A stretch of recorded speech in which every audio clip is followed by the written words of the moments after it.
কখনো জ্বলন্ত প্রদীপ, কখনো নিঃশব্দ ছায়া, নিপীড়নের রাতে হাত ছুঁয়ে থাকা একটি ভুল স্বপ্নের মায়া। এই কবিতার চরণ যেন নিখুঁতভাবে ব্যাখ্যা করে ফেলে ইরান ও তার মিত্র দেশগুলোর মধ্যকার সম্পর্কের বাস্তবতা। কূটনৈতিক বন্ধুত্ব আছে সামরিক সহযোগিতার ঘোষণা, এমনকি একে অন্যের স্বার্থে বারবার পাশে দাঁড়ানোর আশ্বাসও ইতিহাসে মিশে আছে। কিন্তু প্রয়োজনের কঠিন মুহূর্তে সেই বন্ধুত্ব কতটা বাস্তব ও কার্যকর, সেটি এখন সবচেয়ে বড় প্রশ্ন। ইসরায়েল কেন ফিলিস্তিনিদের হত্যা করে?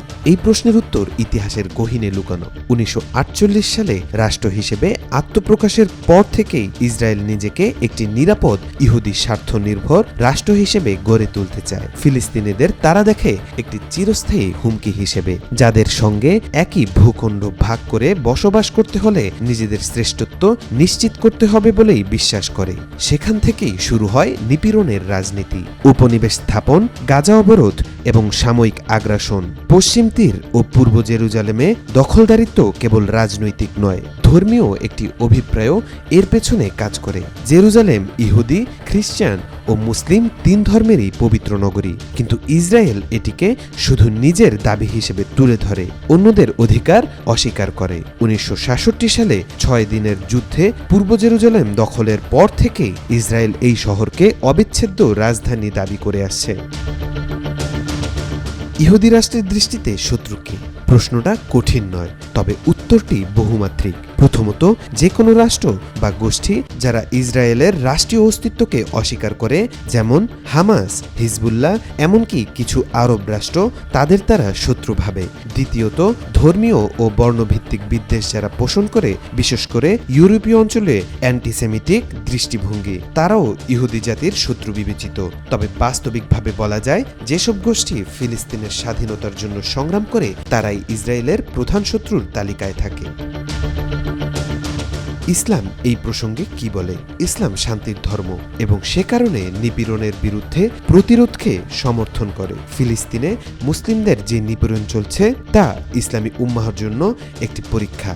মুসলিম বিশ্বের বিবেক ফিলিস্তিনিদের হয়ে কথা বলছে বহুবার। কোরআন ও হাদিসেও বলা আছে, যে ব্যক্তি একটি নিরপরাধ মানুষকে হত্যা করে, সে যেন সমগ্র মানবজাতিকে হত্যা করল। ফিলিস্তিনিদের হত্যা করার মাধ্যমে ইসরায়েল শুধু মুসলিম নয়, মানবতার বিরুদ্ধেই দাঁড়িয়েছে। ফিলিস্তিন আজ শুধুই একটি ভৌগোলিক প্রশ্ন নয়, এটি একটি নৈতিক প্রশ্ন, মানবতার জন্য, ধর্মবিশ্বাসের জন্য, জাতিসত্তার জন্য। ইরান এই প্রশ্নে একটি বিশেষ অবস্থান নিয়েছে। 1979 সালের ইসলামী বিপ্লবের পর থেকেই ইরান নিজেকে ফিলিস্তিনিদের প্রকৃত বন্ধু হিসেবে পরিচয় দেয়। হামাস, হিজবুল্লাহ, ইসলামিক জিহাদ সবকিছুর সঙ্গেই ইরানের সমর্থন যুক্ত। অস্ত্র, অর্থ এবং প্রশিক্ষণ, তিনটি দিক থেকেই ইরান 1 দশকেরও বেশি সময় ধরে এই গোষ্ঠীগুলোকে সাহায্য করে আসছে।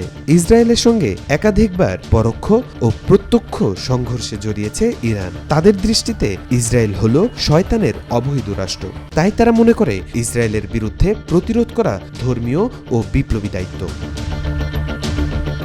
তবুও দেখা যায়, আজ যখন ইরান নিজের উপর সরাসরি হামলা সহ্য করছে, তখন তাদের ঘনিষ্ঠ মিত্র গোষ্ঠীগুলো তেমন কোনো কার্যকর পদক্ষেপ নিচ্ছে না। হুতি, হিজবুল্লাহ কিংবা হামাস, তাদের কেউই এই মুহূর্তে ইসরায়েলের বিরুদ্ধে সামগ্রিক যুদ্ধ চালাতে আগ্রহী নয়। কেউ কেউ নিজের ভূখণ্ডে প্রতিরক্ষায় ব্যস্ত, কেউ কেউ সাময়িকভাবে ক্ষীণ হয়ে পড়েছে। বাস্তবে ইরানের আক্ষেপ বা অ্যাক্সেস অফ রেসিস্ট্যান্স এখন অনেকটাই নিস্তব্ধ। এমনকি রাশিয়া, উত্তর কোরিয়া ও চীনের মতো কৌশলগত মিত্ররাও মুখে সমর্থন দিলেও সরাসরি সামরিক বা কূটনৈতিক হস্তক্ষেপ করছে না, কারণ তারা নিজেরাই আরেকটি বড় যুদ্ধ এড়াতে চায়। নিজের স্বার্থ ও আন্তর্জাতিক অবস্থানকে বিবেচনায় রেখেই চুপ থাকে। সত্যটা হলো, যুদ্ধ, বন্ধুত্ব উভয়ই চিরকালীন নয়। কৌশল, স্বার্থ, ভীতি, এই তিনটি উপাদানেই আন্তর্জাতিক রাজনীতির ছায়ানাটককে পরিচালনা করে। ফিলিস্তিনিদের যে যন্ত্রণা, তা নিয়ে অনেকেই কথা বলে, কিন্তু তাদের পাশে দাঁড়ানোর সাহস ও সামর্থ্য এখনও খুব কম দেশই দেখায়। ইরান হয়তো আজও ফিলিস্তিনের জন্য কথা বলছে, কিছু করছেও, কিন্তু সে নিজেই যখন একা পড়ে যায়, তখন বন্ধুত্বের আসল রূপ চোখে পড়ে। তবুও ইতিহাস বলে নির্যাতিত কখনোই চিরকাল নিপীড়িত থাকে না। সময় আসে যখন বন্ধুত্ব, আত্মত্যাগ আর আত্মমর্যাদার জয় হয়। সেই অপেক্ষায় আছে ফিলিস্তিন, আর হয়তো তাতেই সবচেয়ে বেশি ভয় পায় ইসরায়েল। তাওফিকুল ইসলাম, আজকাল।